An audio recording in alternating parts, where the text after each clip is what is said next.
The man was sitting on the floor of an empty building with his back against a workbench and his knees drawn up and his hands hanging loose between them, and he was crying. Not the kind of crying that comes with noise or performance. The kind that comes when something breaks open that has been sealed shut for a very long time.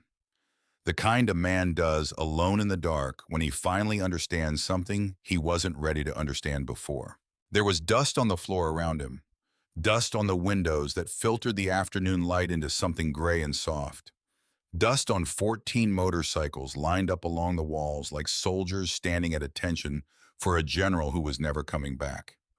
The building smelled like oil and old rubber and time, and the man sitting on the floor breathed it in like it was the first clean air he'd found in over a year. His name was Cody Marsh. He was 38 years old, and 3 hours ago he had paid $9 for everything you see around him.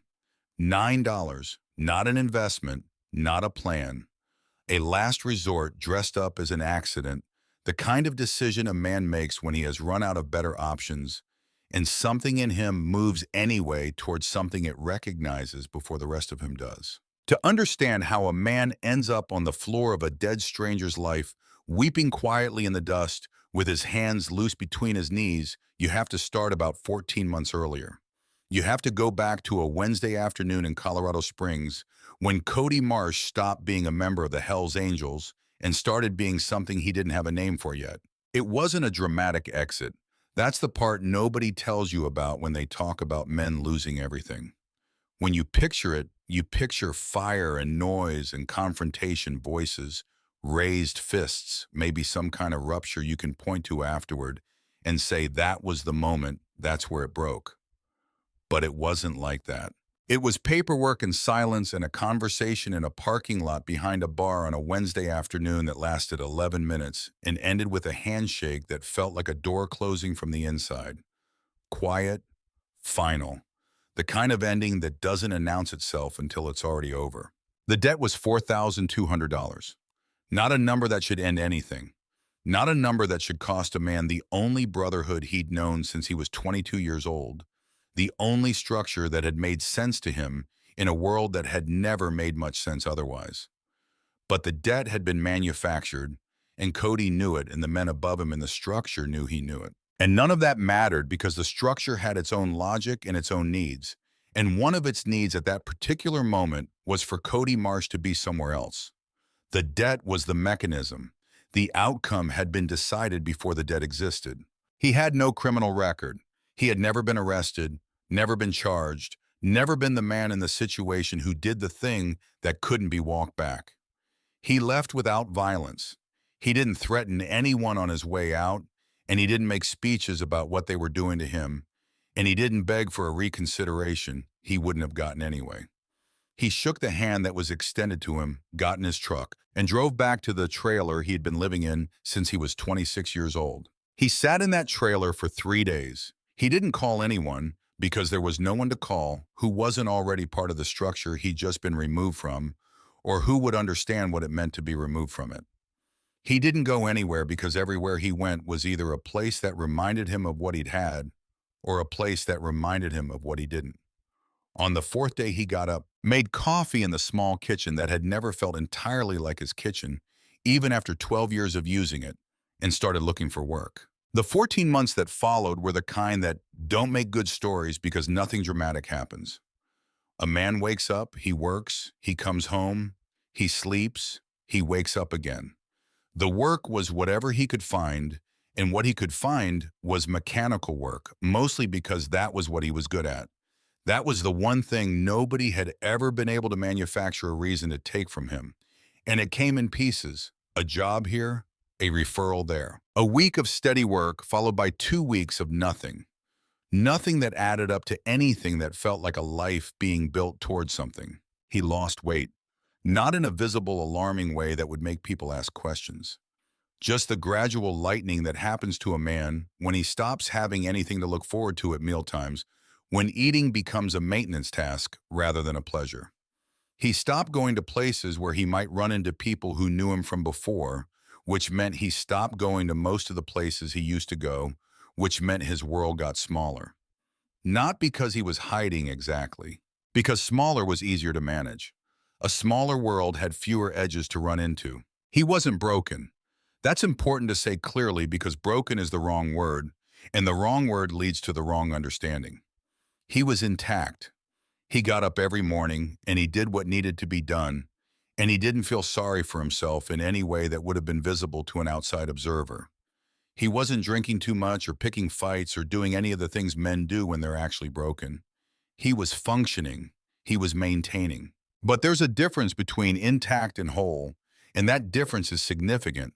And by the time he found the auction notice stapled to a corkboard outside the Pump and Go on Abriendo Avenue, Cody Marsh had been intact for 14 months and hadn't felt whole since that Wednesday afternoon in a parking lot in Colorado Springs when a door closed from the inside and he heard the lock engage. He almost walked past the notice.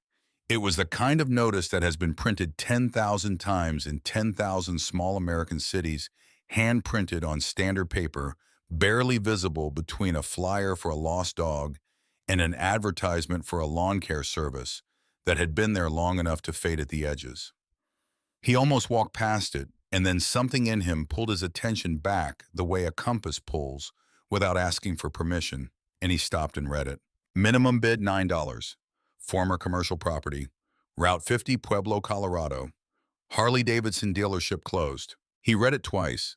Not because he had a plan. He didn't have a plan. He hadn't had anything that resembled a plan in 14 months. He read it twice because something in him responded to it the way a compass responds to north, not through reasoning, not through choice, just a needle swinging towards something it was built to find. And the feeling of that swing was the first thing that had felt like direction in longer than he wanted to count. He had $11 in his wallet. He drove to the courthouse. The auction room was a beige rectangle with fluorescent lighting that hummed at a frequency just below the threshold of conscious annoyance, and 12 plastic chairs arranged in rows that suggested an optimism about attendance that the room rarely justified. 4 people showed up. A woman from a real estate office who looked at her phone continuously from the moment she arrived to the moment she left. 2 men in matching fleece vests who whispered to each other with the energy of people planning something and then departed before the bidding opened, apparently having decided that whatever they were planning didn't include this. And Cody, the auctioneer, was a heavy-set man in his 50s with the voice of someone who had spent 30 years in rooms with poor acoustics and had adapted accordingly, projecting with more force than the room required. He read the property description in the flat recitative of a man who has read property descriptions 10,000 times and stopped hearing them as words some time ago. He named the minimum bid. He looked around the room. Nobody moved. He looked around again slower this time with the particular expression of a man who is hoping someone will walk through the door at the last possible moment and save everyone from the awkwardness of what's about to happen. Nobody walked through the door.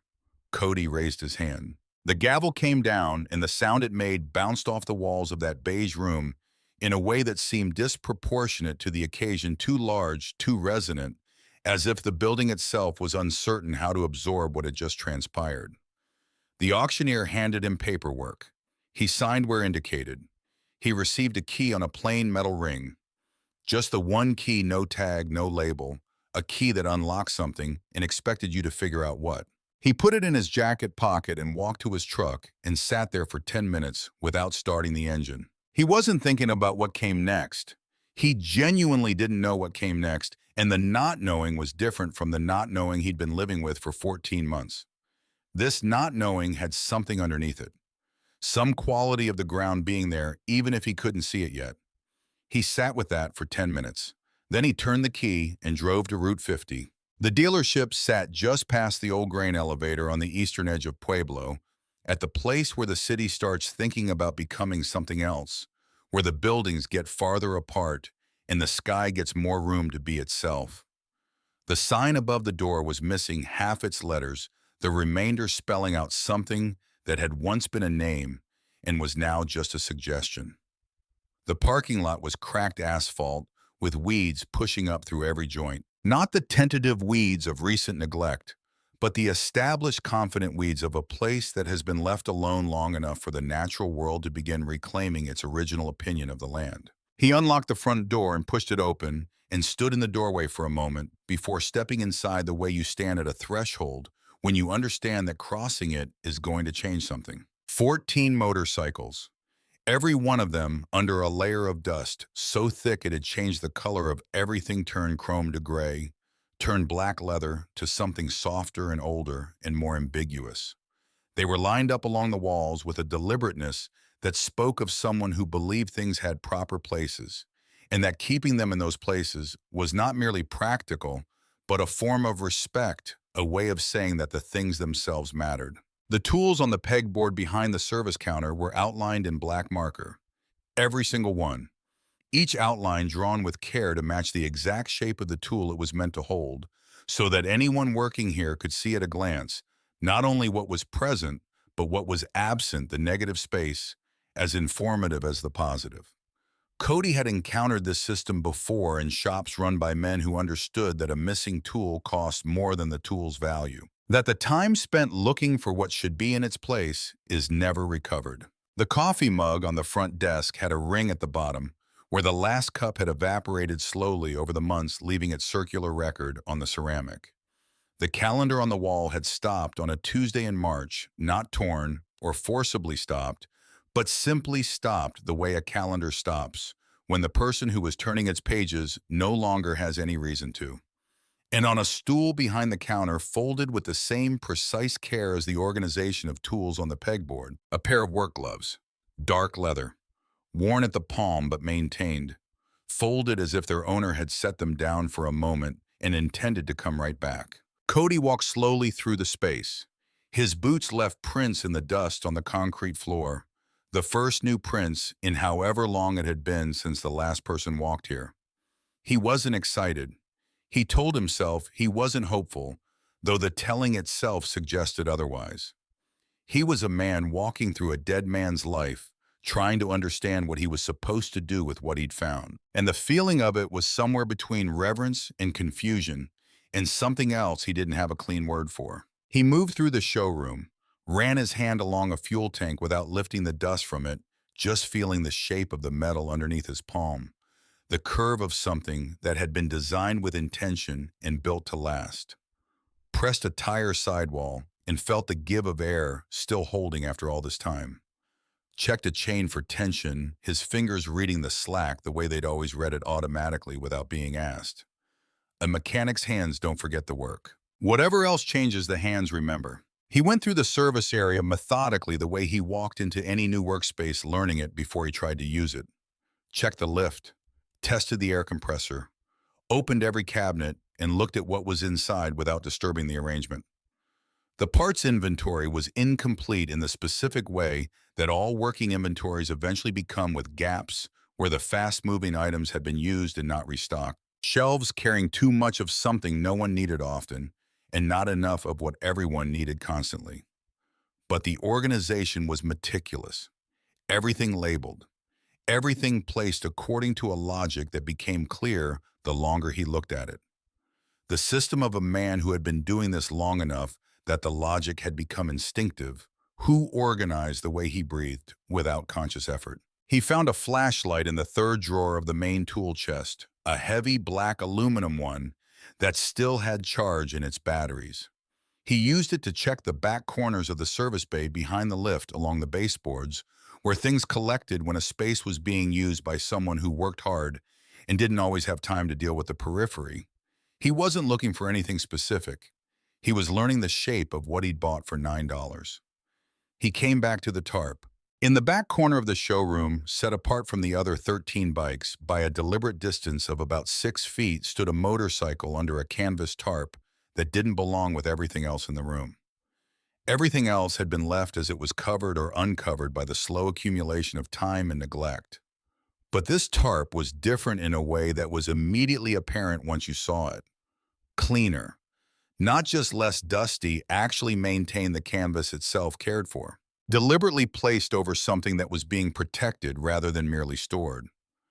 The bottom edges were smoothed down and the corners were tucked with the kind of attention you give to something you intend to come back to. He stood in front of it without touching it for a moment.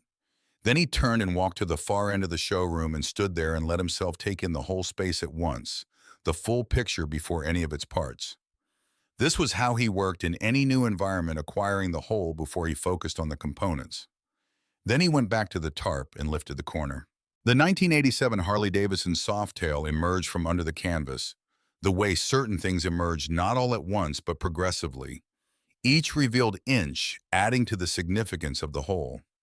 Chrome that had not merely survived but been maintained chrome that still caught the thin gray light filtering through the dusty windows and returned it with something close to its original confidence.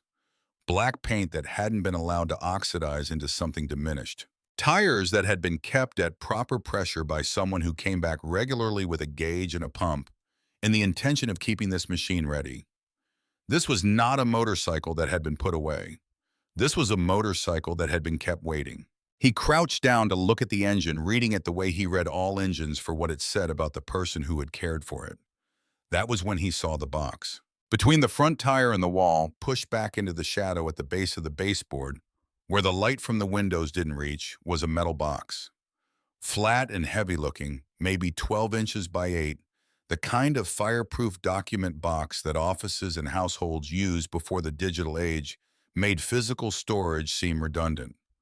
It had a lock on it, small and old, but not decorative, the kind designed to actually secure something and require the right key to open. He looked at it for a long moment without touching it. Then he went to the front desk. Top drawer, dried out pens, a staple remover, a rubber band ball that had fused into something permanent through the slow vulcanization of age. Second drawer, old invoices, paper yellowed at the edges with the particular warmth of documents that had been sitting long enough to take on the color of time itself. He lifted them out carefully and set them on the counter. Third drawer. At the bottom of the third drawer, adhered to the underside of the frame with a strip of electrical tape that had dried and curled at its edges but had not released its grip, was a key on a plain metal ring. One key. No label, no identification of any kind. Just a key that someone had put in a specific place with a specific intention and expected to remain. He peeled it free from the tape, felt the small weight of it in his palm. He went back to the Softail, crouched down, reached behind the front tire and pulled the box out into the light. The key turned in the lock on the first try as smoothly as if it had been used yesterday. Inside the box, arranged with the same deliberate precision that characterized everything else he'd encountered in this building, were 7 notebooks. Small, spiral-bound ones, the kind available at any office supply or drugstore, their spines labeled in a handwriting that was small and careful and entirely legible. The handwriting of a man who wrote things down because he fully intended to be able to read them again. The spines were labeled with date ranges, years covered in each volume. The earliest reached back 3 decades. Below the notebooks, protected by a plastic cassette case with a small white label on the front, was a tape. The label read in that same careful handwriting, "For whoever ends up here." And at the very bottom of the box, beneath the notebooks, in the tape, and a folded document that turned out to be a maintenance log for the Softail, with entries going back 11 years, was an envelope. Standard size, white, sealed. Cody picked it up, turned it over. On the front, in the same handwriting as everything else in the box, was a single word. Cody. Not Cody Marsh, not to Cody or for Cody or attention Cody, just Cody, written the way you write a label for something when you know with certainty what belongs there and don't need to be more specific than that. He held the envelope for a long time, longer than the moment immediately called for. Then he set it back down in the box, carefully exactly where it had been. He wasn't ready for it yet. He understood this about himself without needing to analyze it. Whatever was inside that envelope had been waiting here specifically for him, placed by someone he had never thought of as a significant figure in his life. And opening it before he understood the place he was standing in felt like arriving at a conclusion before you've read the argument. Wrong in a way he couldn't have explained to anyone else but didn't need to explain because the understanding was his. He picked up the first notebook instead. He carried it to the front desk, sat down on the stool behind the counter, and opened it to the first page. The handwriting inside was the same as the labels on the spines. Small, deliberate, dates in the left margin running chronologically, names, dollar amounts, brief notations. This wasn't a diary or a journal in any personal or reflective sense. It was a record the kind a man keeps when he is tracking something important and wants to be able to account for it accurately when the time comes. He read for 2 hours without stopping. The light through the windows changed as the afternoon moved west, growing warmer and lower, and he didn't notice the change because he wasn't paying attention to the light. The name at the top of the first page, written once in a clean block hand and not repeated because it didn't need to be, was Rex Callahan. Rex Callahan had operated this dealership on Route 50 in Pueblo, Colorado for 31 years. He had a reputation in the city that Cody had encountered in fragments before he ever set foot in this building, the kind of reputation that travels ahead of a man and colors your perception before you've had the chance to form one of your own. Hard, consistent, fair price, doesn't negotiate. Good with engines, better with silence. The kind of man people respected at a maintained distance and didn't try to get close to, not because he was dangerous, but because he gave the impression that closeness was a commodity he didn't offer and wouldn't be persuaded to. Cody had heard the name twice in his life, maybe 3 times, and each time it had come with a brief description that added up to the same portrait. Keeps to himself, fair but not warm, doesn't do credit, doesn't do favors. The man in these notebooks was someone else entirely. Or rather, he was the same man, but the man Pueblo thought it knew was only what was visible from the outside, only the surface of something that went much deeper and had been operating quietly for much longer than anyone who didn't have access to these pages would have suspected. He was still reading when the light changed from afternoon to early evening, and the shadows in the showroom grew long and flat across the dusty concrete floor, and he didn't put the notebook down until he heard the sound of boots on the gravel outside. Slow boots, not the sound of someone sneaking or the sound of someone announcing themselves. Just the unhurried footfall of a man who goes where he intends to go and doesn't feel the need to explain himself in advance or prepare the room for his arrival. The shadow fell across the doorway, first long in the low evening light. Then the man stepped through it. He was past 60, maybe well past, though it was the kind of age that sits differently on a man who has spent his decades outdoors and in motion. Gray beard down past his collarbone, thick and unhurried, a beard that had simply been allowed to become what it wanted to be. A leather vest covered in 30 years of pins and patches pressed into it with the accumulated density of a life that had gone a lot of places and done a lot of things and kept evidence of both. The face above the beard had the quality of someone who had made his peace with hard things long ago and wasn't looking to revisit the negotiations. Not a hard face, a settled one. The face of a man who knows what he thinks and doesn't need to convince you of it. He stood in the doorway, looked at Cody, then at the open notebook on the counter, then back at Cody with the particular steadiness of a man taking accurate measure of a situation before he commits to a response. The silence between them wasn't uncomfortable. It was the kind of silence that falls between two men who are each deciding what the other one is, and both of them were comfortable enough with silence to let the deciding take the time it needed. "You're the one who bought it," the old man said. It wasn't a question. $9, Cody said. Something moved across the old man's face. Not a smile exactly, not the full expression, but the precursor to one, the internal confirmation of something expected. The look of a man who has been waiting for a specific thing to happen and is now watching it happen on schedule. He walked in without being invited, which wasn't rudeness, but the movement of a man who understood that certain spaces didn't require invitation, and sat down on the edge of a workbench with the settled ease of someone resuming a position they had occupied hundreds of times. From his jacket pocket, he produced a folding knife, old and worn smooth at the handle by decades of the same habit, and began turning it slowly in his fingers, the way some men handle rosary beads, not thinking about it, just moving. His name was Harlon Puit. He had known the man who built this dealership for 34 years.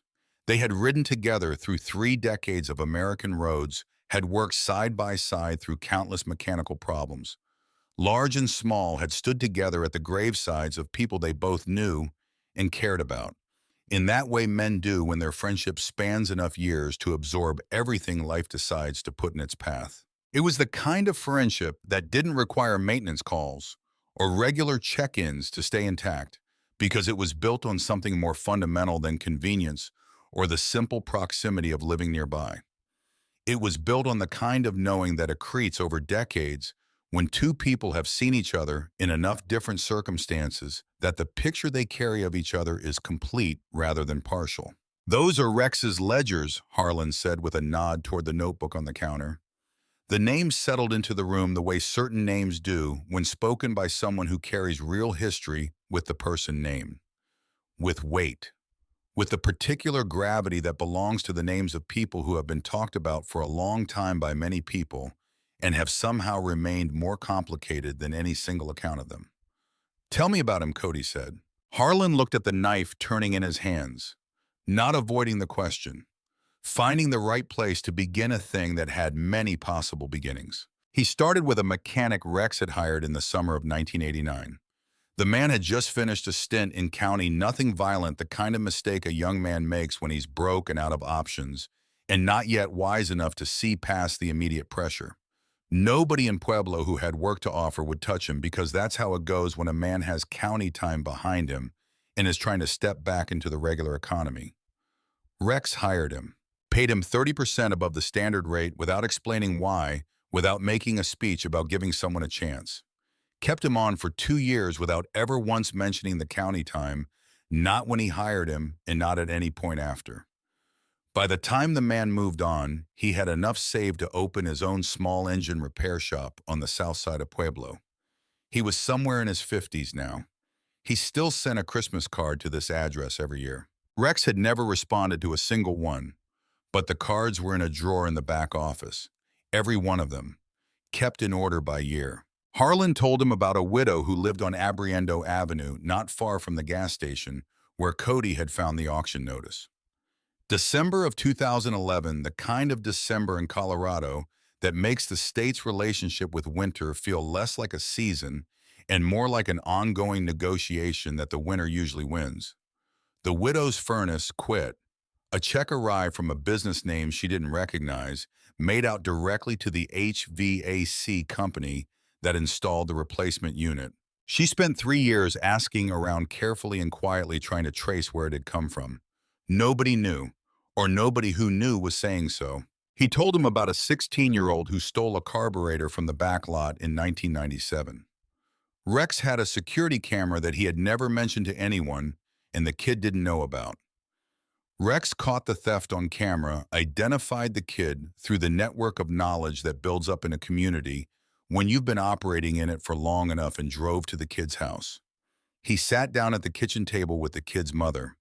He paid 3 months of overdue electric bills for the household. He told the kid that if he ever found himself needing honest work, to come see him at the dealership.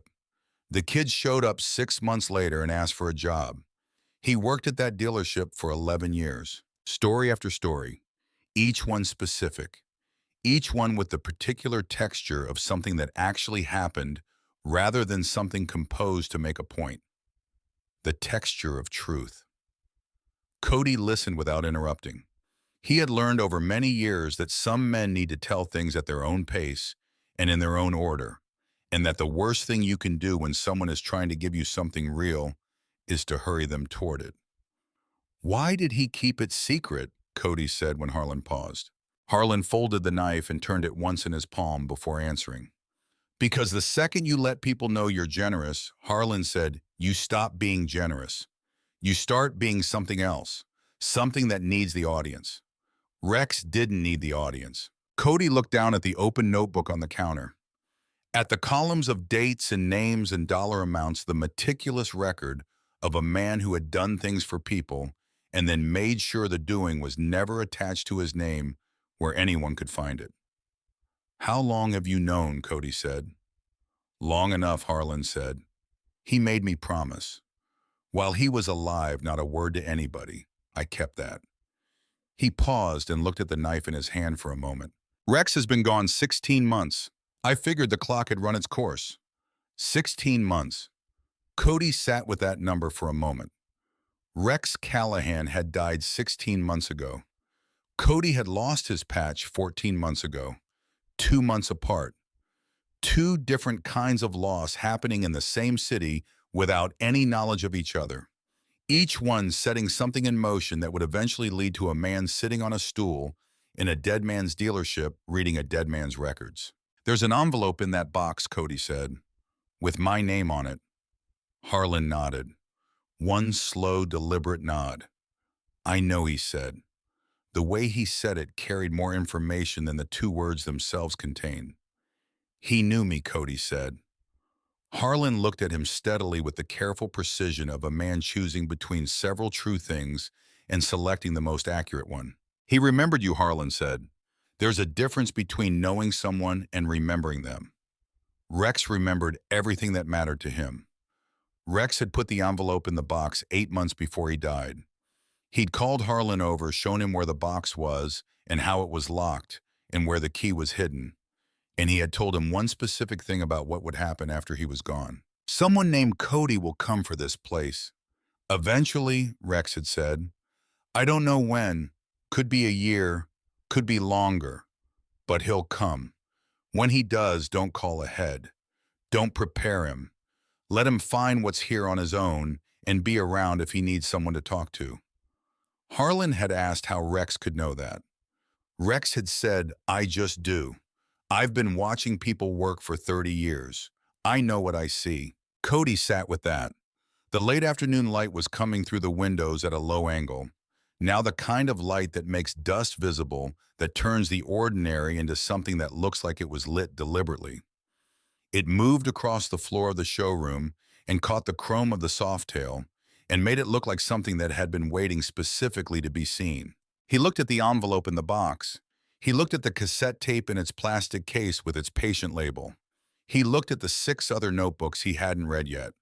6 more volumes of 31 years of careful attention. He wasn't ready to open the envelope. Not yet. He knew this about himself without needing to examine it. But that night after Harlan left, and the building settled into its nighttime quiet, after Cody had retrieved his sleeping bag and the small battery-powered cassette player he kept in his truck, without quite knowing why he'd never taken it out, he lay on the cot in the back office with the player on his sternum and the tape in the slot and pressed play.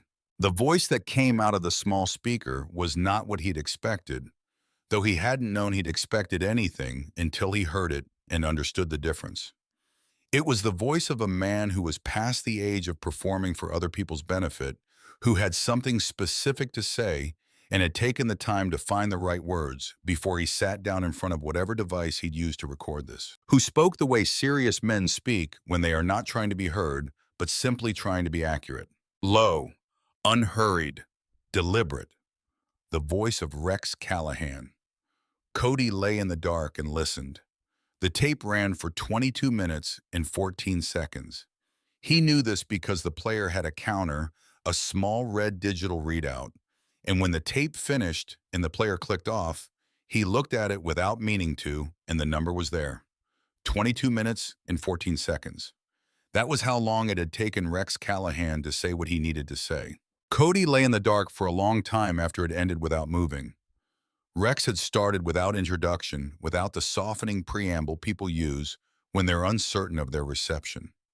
He had started with a date, 7 years ago, a Thursday afternoon in October, the kind of October afternoon in Colorado where the light comes in flat and low from the west and makes everything it touches seem briefly more significant than it is in ordinary light. A man had walked into the dealership looking for a rocker box cover for a 1997 Sportster he was in the process of rebuilding. Rex didn't have the part. He had been about to say so and send the man on to the next shop on his list. But the man had not moved toward the door.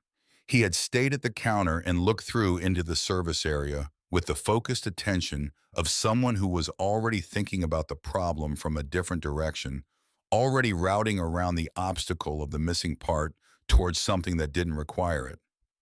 Rex had watched that happen, had watched the shift occur, the moment when a man stops looking for what he came in for and starts looking at what's actually there. Rex had cleared a space on the workbench. They had worked for 40 minutes, not much conversation.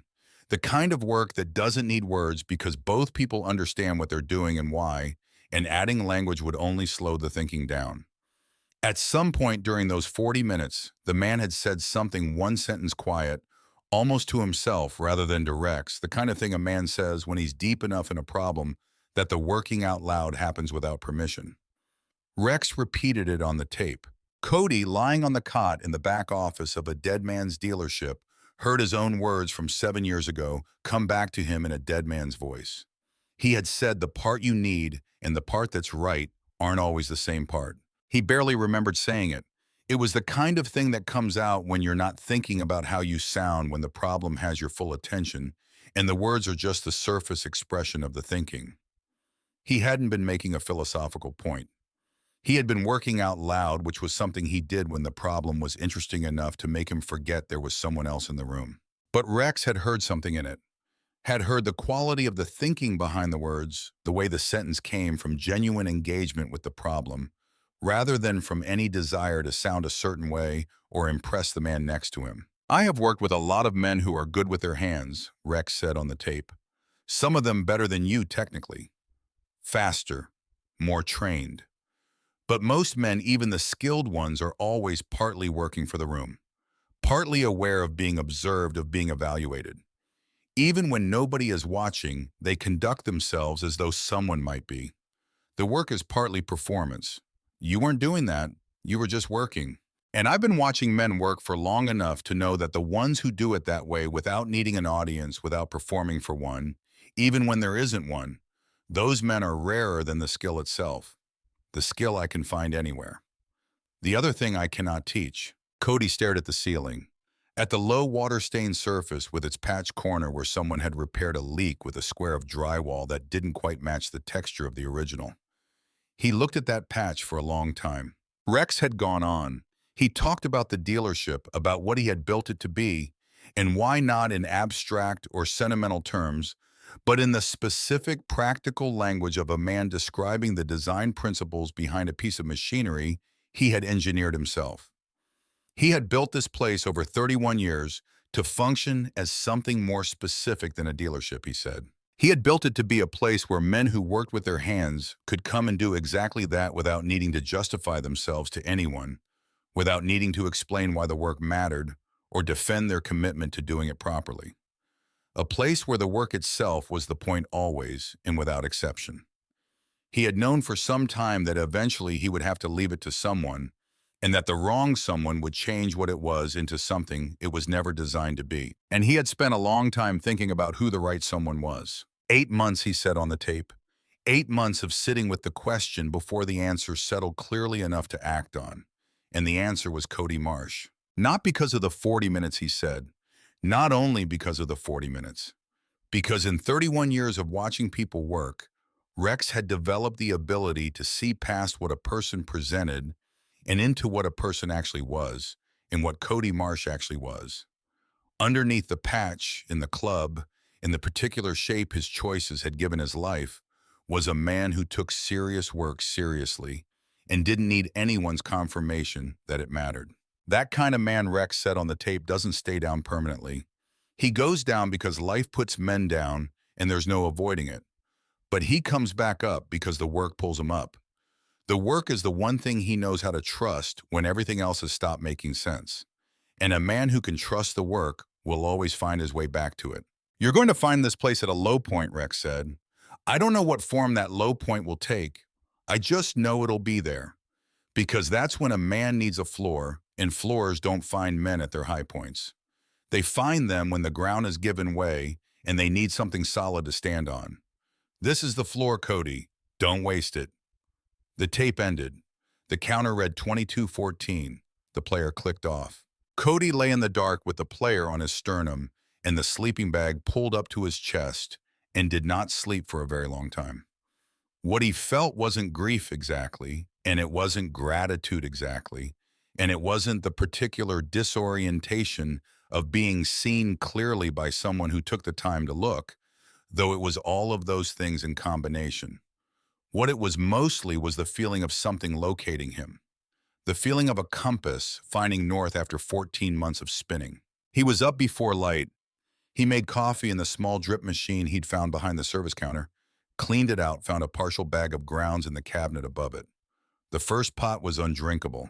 The second was almost not.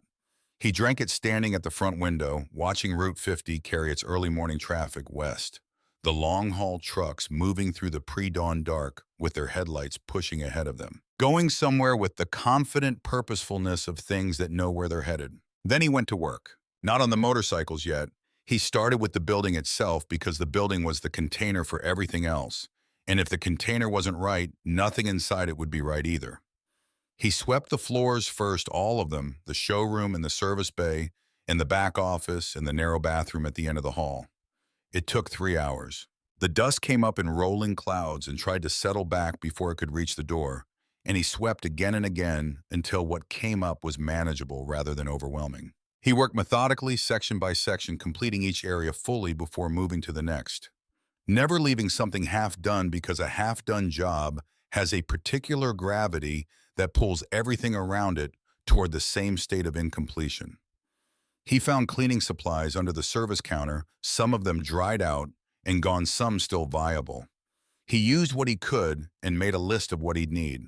By the end of the second day, the floors were clean enough to show your reflection if you looked at the right angle.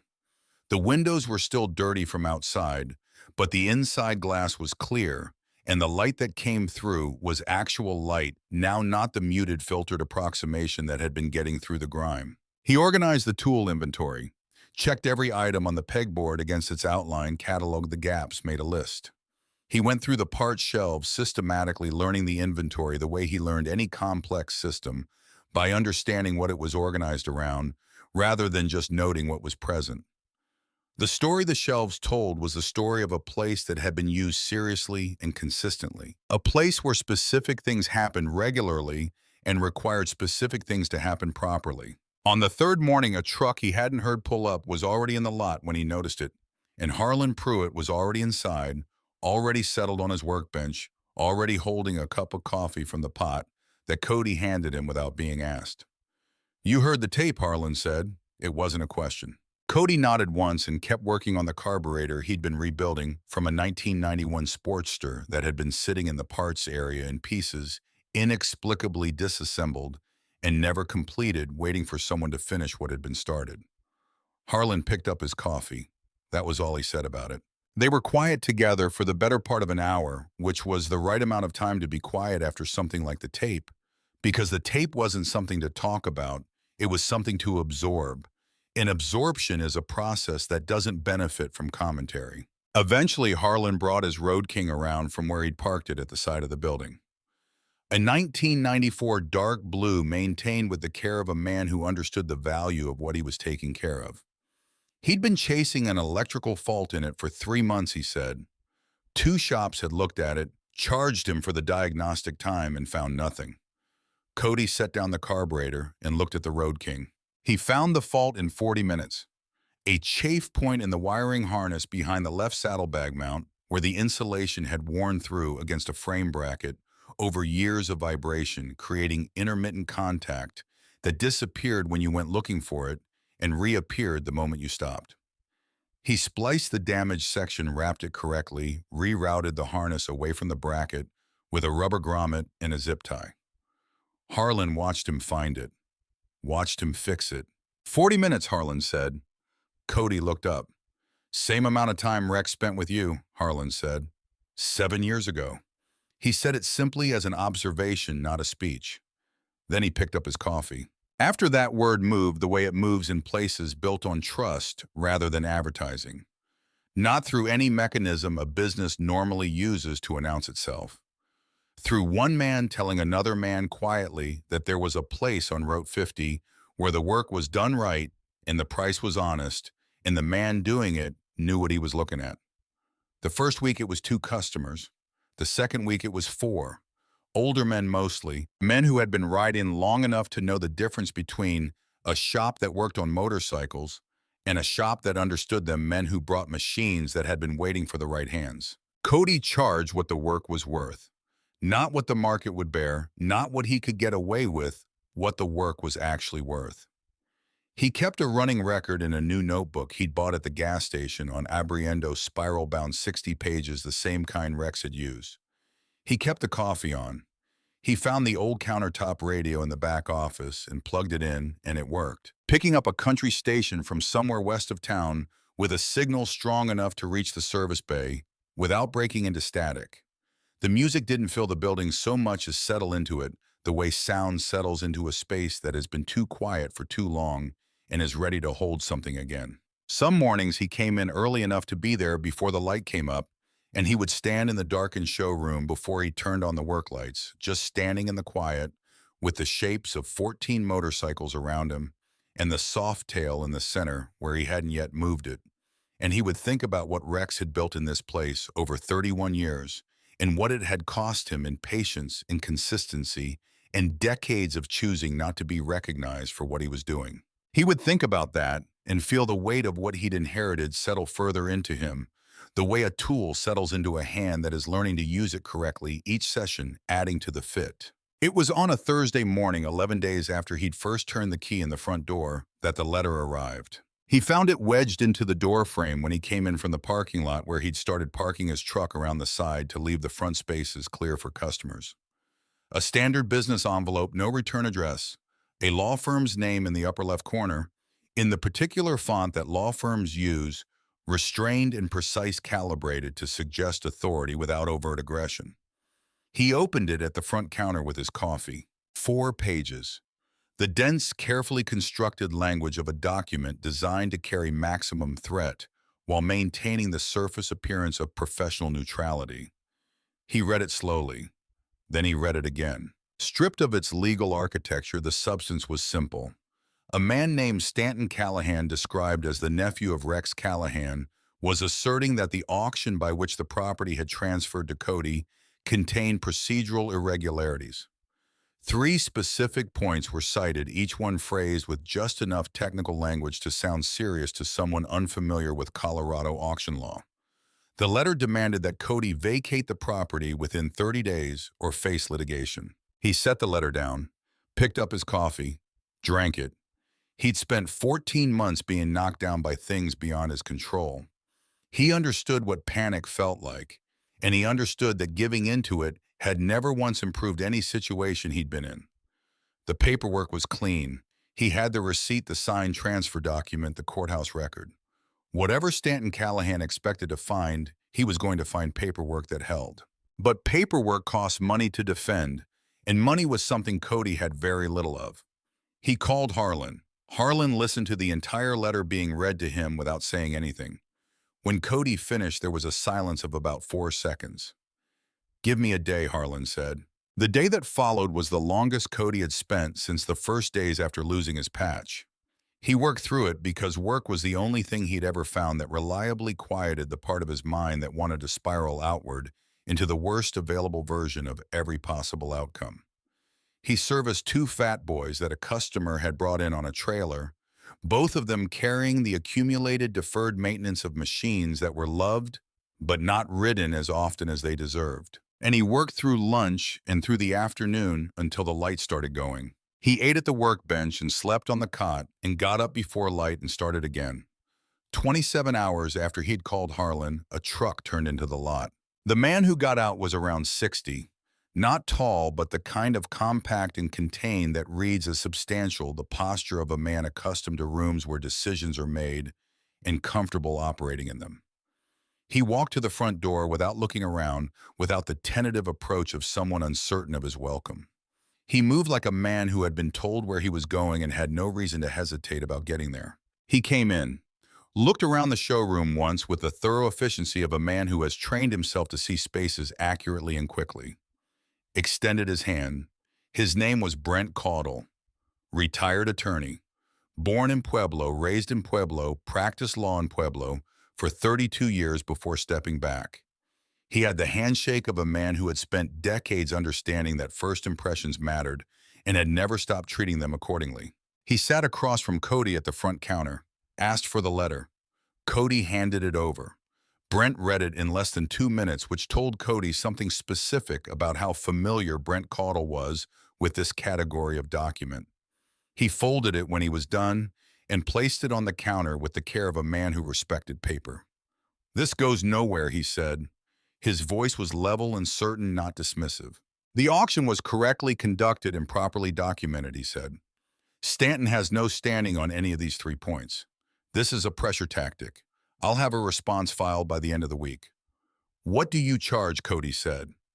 Brent looked at him the way a man looks when the answer to a question is so apparent to him that the question itself is almost surprising. "In 2004, he said, I had a medical situation. The kind that ends a life's trajectory if you don't have the resources to manage it at the moment it hits. And at that moment, I didn't have those resources. A bill arrived that I had no realistic path to paying, and then it was paid. By a company name I had never heard of, a business entity I spent the better part of 20 years trying to trace. I never found the source." He looked at Cody. "Harlon called me 26 hours ago," he said. "Told me who Rex Callahan actually was. Not who Pueblo thought he was. Who he was." He was quiet for a moment. "I've had a speech prepared for 20 years," he said. "I've revised it a few times. The kind of thing you say when you finally find the person you owe your gratitude to, and you want to say it right. I never got to deliver it. Rex was gone before I found him."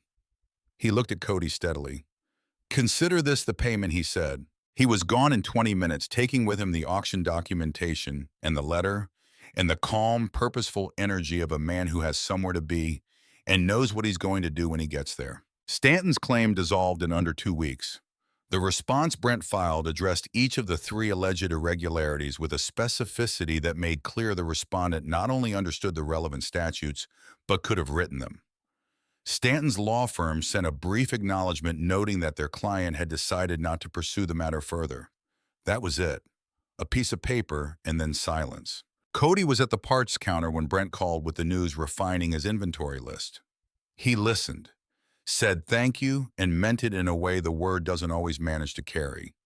Hung up and stood there for a moment with his hands still on the phone. He felt something he hadn't felt in over a year. Not happiness, not exactly. Something more structural than happiness. The particular sensation of weight meeting solid ground of the floor being where it's supposed to be when you put your foot down. He thought about what Harlon had said on the first day, about Rex spending 31 years putting names in ledgers and paying debts quietly and building something he never gave a name to. A retired attorney who had been carrying a 20-year gratitude without knowing who it belonged to and who had made good on it within 26 hours of finding out the truth. That wasn't luck or coincidence. That was structure. Load-bearing structure built correctly over a long period of time that held weight because it had been designed to. More customers came.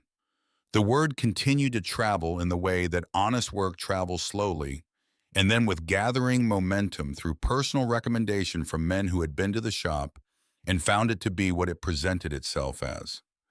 An older man brought in a shovel head that needed comprehensive attention and told Cody to do it right and meant it. A younger man came in with an estate sale bike that had more wrong with it than the seller had disclosed, and Cody walked him through it item by item and helped him prioritize within the budget he actually had rather than the budget the situation theoretically called for. Harlon came by most mornings. He took his workbench and his coffee and mostly watched, occasionally said something worth saying. Mostly was just present in the way of someone whose presence is the point. One morning, a man Cody didn't recognize came in carrying 2 cases of full synthetic oil and set them on the counter without explanation or conversation, nodded once and left. One of the names from Harlan's story, someone who had worked here years back and had heard the place was open again. On a Tuesday afternoon in the 3rd week, Cody was working through the 5th ledger when he found his own name. He'd been reading through the notebooks methodically, a section at a time when there were minutes between jobs, not compulsively, but consistently the way you read a record you've been entrusted with. Carefully, with the attention that is itself a form of respect for what went into keeping it. The 5th ledger covered the years that put it approximately 7 years back from the present. He turned pages, kept reading, turned another, and stopped. His own name in the left margin, written smaller than the surrounding text, with a date beside it that corresponded to a Thursday in October, 7 years ago. Below it in Rex's careful handwriting, 4 lines. Cody Marsh came in looking for a rocker box cover for a Sportster rebuild. Didn't have the part. Worked with him for 40 minutes on an alternative solution. Didn't charge him for the time. A pause in the writing, the slight irregularity that comes when a pen is lifted and set back down after a moment of thought. Then, the way this man works. No performance in it, no audience needed, just the problem and the solution and nothing else. Been thinking about it since he left. And below that in handwriting that looked like it might have been added on a different occasion, the ink and pressure subtly different. This man will come back. Don't know when, don't know in what form, but he'll come back. Writing it down so I don't forget. Cody sat at the front counter with the ledger open in front of him and read those lines 3 times. Rex hadn't been engineering an outcome. He hadn't been calculating toward a result he'd decided on in advance. He had watched a man work for 40 minutes, notice something true about what he saw, and written it down the way he wrote everything down, because writing it down was how he kept track of what was real, and what he'd seen had been real. Cody understood this now in a way he hadn't before reading it. In a way you can't quite get to through your own reflection, but sometimes can get to through someone else's clear sight. He closed the ledger carefully and put it back in its place in the sequence. He went back to work. He waited 4 more days before he opened the envelope. Not from fear. He'd moved past fear somewhere in the hours after the tape ended, lying in the dark on the cot, listening to the building settle around him. What he felt when he looked at the envelope now was closer to respect. The kind that makes a man want to be in the right condition before he receives something that matters. Clear, present, standing on something solid. Standing on. The legal matter with Stanton resolved on a Wednesday afternoon. Brent called at 2:15, and Cody thanked him and hung up and stood at the counter for a moment, and then went back to the Road King he was finishing for a customer from Cannon City who needed it by Friday. He worked through the afternoon, drove home at dark, showered, ate, slept a full night for the first time in 2 weeks. Thursday he worked, Friday he worked, Saturday he came in early, made coffee before the light came fully up, carried a mug to the back of the showroom. He stood in front of the Softail. He'd looked at it every day since finding it. Hadn't moved it, hadn't touched the ignition, hadn't done anything to it except look at it the way you look at something that exists in a category you're still working out how to relate to. But the maintenance log in the box had told him everything about its condition. 11 years of records. Oil changes, tire replacements, a valve adjustment, 3 years back, all of it performed by someone Rex trusted with something Rex valued. The bike was road ready. It had been kept that way deliberately, the way you keep something ready when you're expecting it to be used. He drank his coffee in front of it. Then he went to the front desk and unlocked the lower cabinet where he'd been keeping the metal box. He set the box on the workbench, opened it, moved the notebooks aside, moved the cassette player. At the bottom where it had been since the day he found it was the envelope. He picked it up, his name in Rex's handwriting, just the one word. He carried it to the back of the showroom, sat down on the floor with his back against the workbench and his knees drawn up and his hands resting loose between them. The same position he'd been in on the first day without knowing why he'd chosen it. The posture of a man who wants to be close to the ground for something. He opened the envelope. Inside, a single sheet of paper folded once. Standard, unlined paper in Rex's careful hand, filling about 2/3 of the page. And beneath the folded sheet, a key on a plain metal ring. He set the key on the concrete floor beside him. Unfolded the paper. He read it slowly. Then he sat with it in his hands and looked at the Softail across the showroom and let what he'd just read find its level inside him. Rex had written 3 things. The first was about the key. The Softail was Cody's not just in the legal sense that had already been established through the auction, but in the sense that Rex had been maintaining it for someone specific. A friend had been coming by every 3 months to service it, paying a debt to Rex in oil changes and careful attention. The bike had been road ready for 2 years. It had been waiting. The second thing was about the building, not the legal transfer. the meaning of it. He had built this place over 31 years to be something specific, Rex wrote, and that something was a place where men who worked with their hands could come and do that without explanation, without apology, without needing to justify the work to anyone. Built to be useful the way a well-designed tool is useful completely and without waste. He was leaving it to someone who understood what it was for, not because that person had asked for it or earned it in any conventional way.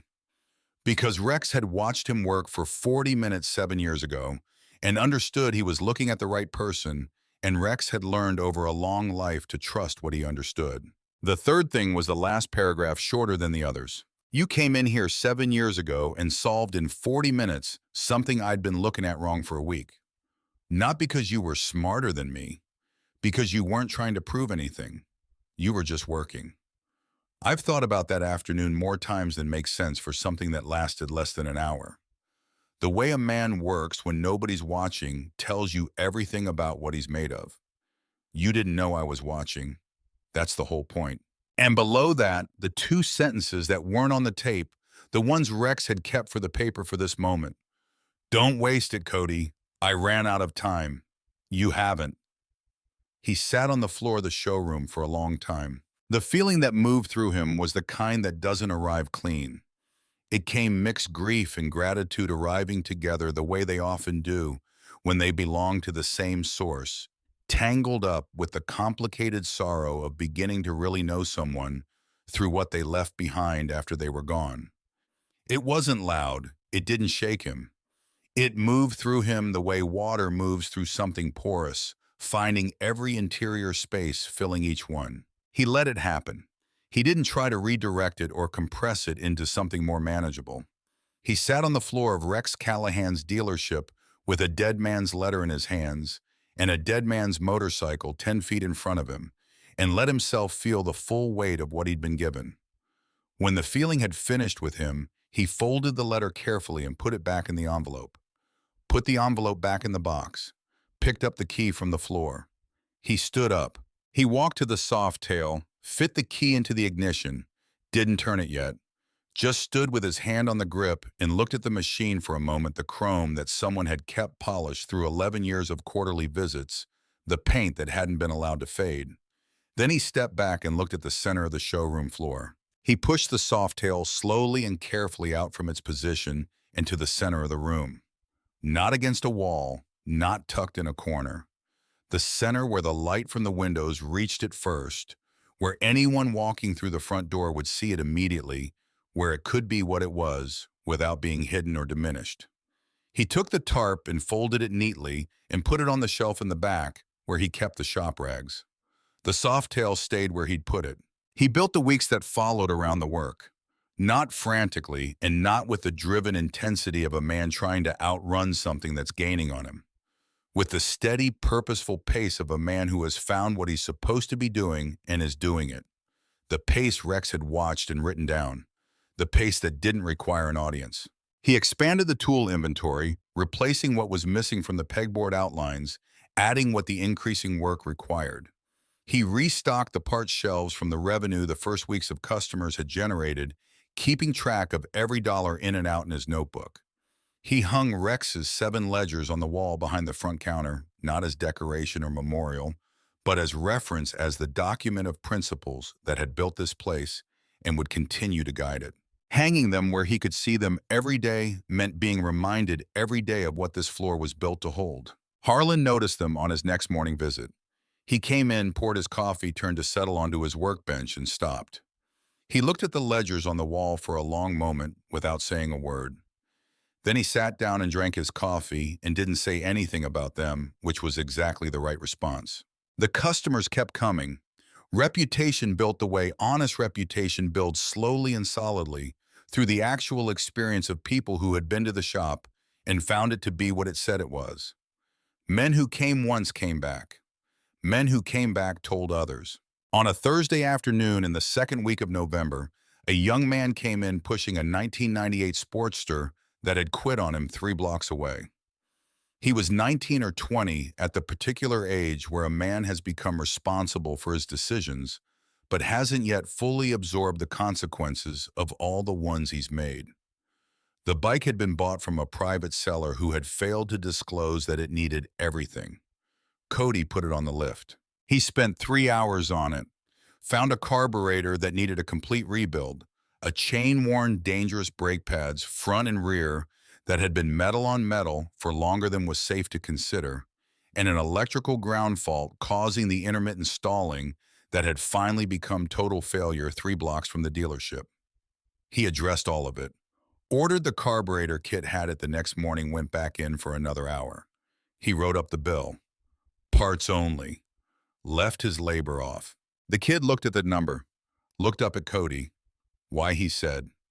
Cody wiped his hands on the shop rag, looked at the kid for a moment, at the combination of confusion and gratitude on his face, the face of someone who has received something unexpected and doesn't know the protocol for it. Because someone did something like that for me once, Cody said. Pass it on when you can. The kid nodded. The understanding on his face was partial. The understanding that's possible when you're 19 and the full weight of what's been said hasn't had time to find its place in you yet. But partial was enough. The thing had been said, and it would sit in him somewhere in the back of whatever drawer holds the things a young man doesn't fully understand yet, but isn't ready to throw away, and it would wait there until the moment arrived when it meant something he needed. That's how it works, not through declaration or ceremony, through one person telling another person something true at the right moment and trusting that the truth knows where it needs to go. The evening Stanton Callahan came back, the sky was already dark. Cody was closing up, going through the end-of-day sequence he'd developed over the weeks. Lights off in the service bay, lift-down compressor off the systematic check of a man who has learned that a place is only as good as the care you give it consistently. He heard tires on the gravel and looked through the window at a car pulling slowly into the lot, unfamiliar, moving with the tentativeness of something that isn't certain of its destination. The car stopped. The door opened. A man got out. Cody recognized the posture before he recognized the face. The particular way a man holds his shoulders when he's not entirely sure of his reception and is working to conceal the uncertainty. He unlocked the front door and stood in it. Stanton Callahan looked different from his previous visit. The same man, the same face, but the forward energy he'd carried the last time, the energy of someone arriving to take something, was gone. What he had now was the uncertain quality of someone who isn't sure why they came and came anyway. The front of his car listed toward the left. A flat tire close enough to one that continuing to drive wasn't advisable. I didn't know this was where I was pulling in, Stanton said. I was on Route 50 and the tire started going and I saw the lot. Pull it to the door, Cody said. He went back inside and turned the lights on. He changed the tire. The source of the leak was a screw, the kind that falls from construction vehicles and waits in road surfaces for the next passing car patient, ineffective. He plugged it, reinflated, put the spare back in the trunk. 40 minutes. He worked without conversation because the work didn't call for it. And Stanton stood to the side and watched in the particular silence of a man who has a great deal he could say and isn't sure any of it is appropriate to the moment. When it was done, Cody leaned against the car and looked at him. What do I owe you? Stanton said. Cody shook his head. Stanton looked at the building, at the lights on inside, at the ledgers visible through the front window. I hadn't seen him in 12 years, he said. Rex. When he died, I hadn't seen him in 12 years. Cody listened. I didn't know until 3 weeks after Stanton said, someone mailed me the obituary. Anonymous, no note, just the clipping.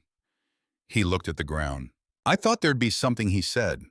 From the estate, that's why He stopped. The sentence didn't have a good ending, and he knew it. Cody understood the logic, not the decision, but the logic beneath it. The reasoning of a man who has been away from something for 12 years and convinced himself over that time that the distance is temporary, just a pause until the pause becomes permanent. And then what he's left trying to recover is not a relationship, but the residue of one. He'd seen versions of that logic from the inside in different forms. Come inside, Cody said. They went in. Cody poured 2 cups of coffee. Stanton stood at the counter and held his and looked at the ledgers on the wall. "Are those Rex's?" he said. "Cody said they were." Stanton looked at them for a long time. Something in his face moved through several things without finding a place to settle. "I didn't know what he did here," Stanton said. "I mean, I knew it was a shop, but not—" He gestured at the ledgers at the space. "Not any of this." Cody said nothing. Stanton set his coffee down. He looked at the last ledger on the right end of the row, the seventh volume, its spine in the same careful hand as the others. Cody reached up and took it down. He didn't hand it to Stanton directly. He set it on the counter and opened it to the last page Rex had written. The final entry. The handwriting slightly looser than the rest, the pressure on the pen a little lighter. The writing of a man who was near the end of his physical strength, but not near the end of his intention. The date at the top of the page was 3 weeks before Rex died. Cody turned the ledger so Stanton could read it. 8 words in a sentence. The last thing Rex Callahan wrote in 31 years of keeping records. Call Stanton. Not ready yet. Need more time. Stanton read it once. Read it again. His hand came up and rested on the edge of the counter, not gripping it, just resting there, the hand of a man who needs something solid nearby, while he processes something that has too many layers to process quickly. "He was going to call me," Stanton said. The levelness in his voice was the kind that comes from effort rather than ease. "He was working up to it," Cody said. Stanton nodded very slowly. "He ran out of time," Cody said. He said it accurately rather than kindly because accuracy was what the moment called for. Not cruelty, not softening either. Rex had run out of time before he got to the call he'd been meaning to make. That was the truth of it. The intention had been real. The time had not been. Stanton reached out and touched the corner of the page. Not picking up the ledger, just touching it. The way a person touches something when they need to confirm it's real. Then his legs made a decision his face hadn't announced. He moved around the end of the counter slowly, not asking permission, but moving in a way that checked whether permission would be granted. Cody didn't move. Stanton walked to the back of the showroom. He stood in front of the Softail, the bike in the center of the floor, under the lights, the chrome and the black paint, and the quiet authority of something that has been maintained and made ready and is exactly where it's supposed to be. Then he sat down on the floor. Not on a stool. On the floor with his back against the workbench on the far side, his knees drawn up, his hands loose between them. Exactly where Cody had sat the night he opened the envelope. Exactly where Cody had been sitting at the very beginning of this before he understood anything about where he was or what he'd found. Cody stayed at the counter. He understood that what was happening in the back of the showroom was private in the way that certain kinds of grief are private. The grief of 12 years gone and a phone call planned but never made 8 words in a dead man's final handwriting that arrived too late to change anything but early enough to matter. He refilled his coffee, stood at the front window, watched the lot outside the empty spaces where tomorrow there would be bikes parked, watched the dark sky above Route 50 and the lights of the vehicles moving west. He gave Stanton the time he needed. After a while, he heard the sound of someone getting up off the floor, footsteps crossing the concrete. Stanton came back to the counter and picked up his coffee and stood with it. He looked at Cody. Cody thought about what Harlon had told him on the first day. "Rex made me promise. While he was alive, not a word. I kept that." He thought about what it cost to keep a promise like that, and what it meant that Harlon had kept it exactly, and what the keeping of it said about the man Rex had trusted to keep it. "There's a name I'm going to write in my notebook tonight," Cody said. "First name in it." Stanton looked at him. "Not money," Cody said. Rex had something he was planning to do that he didn't get to. "I'm going to do it instead." He said it simply without ceremony because ceremony wasn't the point. This wasn't a grand gesture. It was just the next right thing, which was the only category Rex had ever seemed to concern himself with, and which was, Cody had come to understand the whole of the philosophy if you were looking for one. Stanton looked at him for a long moment. His face moved through something complicated and came out the other side in a place that Cody didn't have a precise name for but recognized.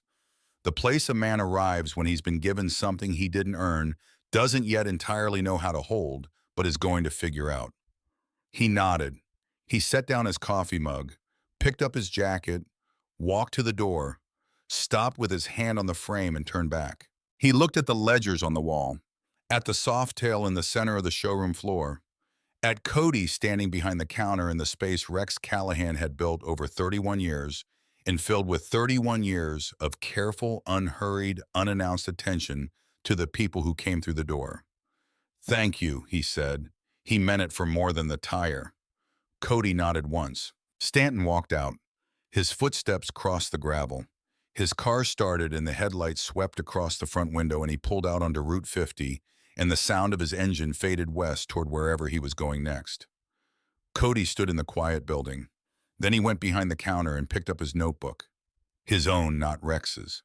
Opened it to the first page. Uncapped the pen. He wrote the date at the top. Below it, he wrote one name, one line, no dollar amount because this wasn't about money. Just a record of something that hadn't happened yet and was about to. He looked at what he'd written. Then he looked up at Rex's 7 ledgers on the wall. He thought about the 8 months Rex had spent with the question of who should come through that door, the care that had gone into that decision, the faith required to put a name on an envelope and put it in a box, and trust that the name would find its way there.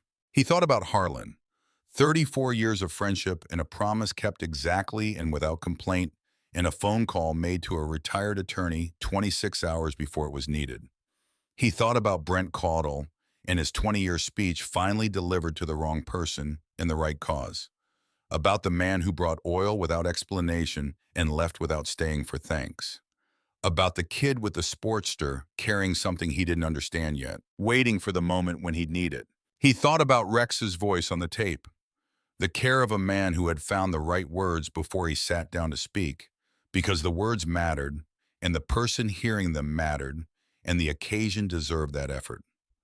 You came in here 7 years ago and solved in 40 minutes something I'd been looking at wrong for a week. Not because you were smarter than me, because you weren't trying to prove anything. He was 38 years old. He had a trailer he'd been living in since he was 26, a truck with 200,000 miles on it, the tools in the chest at the back of the service bay, and a dealership on Route 50 in Pueblo, Colorado, that he had bought for $9 and which had turned out to contain beneath its dust and its silence beneath the tarp and the lockbox and the envelope with his name on it, the most significant inheritance he was ever going to receive. Not money, not property in the way property is usually meant. Something harder to measure and more durable than either. The record of a man who had paid attention for 31 years to the people in front of him, who had noticed what they needed and addressed it without making a ceremony of the noticing, who had built across decades a network of quiet debts and quiet gratitudes that held long after he was gone and activated when activation was needed as naturally and completely as any structure built correctly for its purpose. And somewhere in that record, in the 5th of 7 notebooks, a sentence Cody had read and would keep reading. This man will come back. Don't know when, don't know in what form, but he'll come back. Writing it down so I don't forget. Rex had written it down. Cody had come back. Now he was writing things down too, starting with one name, starting with one thing that hadn't been done and needed to be done, one act Rex had been working up to and had run out of time for one call that had been planned and never made. He was going to make it.